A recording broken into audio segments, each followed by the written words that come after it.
সম্মানিত হাজরিন, আসসালামু আলাইকুম ওয়া রাহমাতুল্লাহ। Today we talk about Eid al-Fitr. এ হুজুর আরবিতে খুতবা না পড়ায় কি ইংলিশে খুতবা পড়ায় কে? আরে বাবা এটা তো ভাইরাল হুজুর, ওই কথায় কথায় ইংলিশ ফুটায় বলেই তো ওনারা নিয়ে আসে। ঈদের নামাজ 6 takbir. 6 takbir. Number first takbir is hands up. আর কেউ বুঝুক আর না বুঝুক ইংলিশে খুতবা দিতে আছে। আচ্ছা হুজুর মেলা বলতে আছি আমরা, আপনি কয়েন। সম্মানিত ভিউয়ার্স, আপনারা যারা আমার এই বয়ানটি আমার এই লাইভের মাধ্যমে দেখতেছেন, তারা অবশ্যই আমার চ্যানেলটি সাবস্ক্রাইব করবেন, লাইক কমেন্ট করবেন, এবং আমার একটা টিকটক হালাল আইডি আছে, হালাল টিকটক আইডি, ওটাতে আপনার স্টার দিবেন।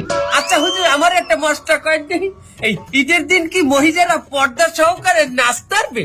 পর্দা সহকারে মহিলারা অবশ্যই নাচতে পারবে, কিন্তু নোরা ফতেহির মতো না, ক্যাটরিনা কাইফের মতো না।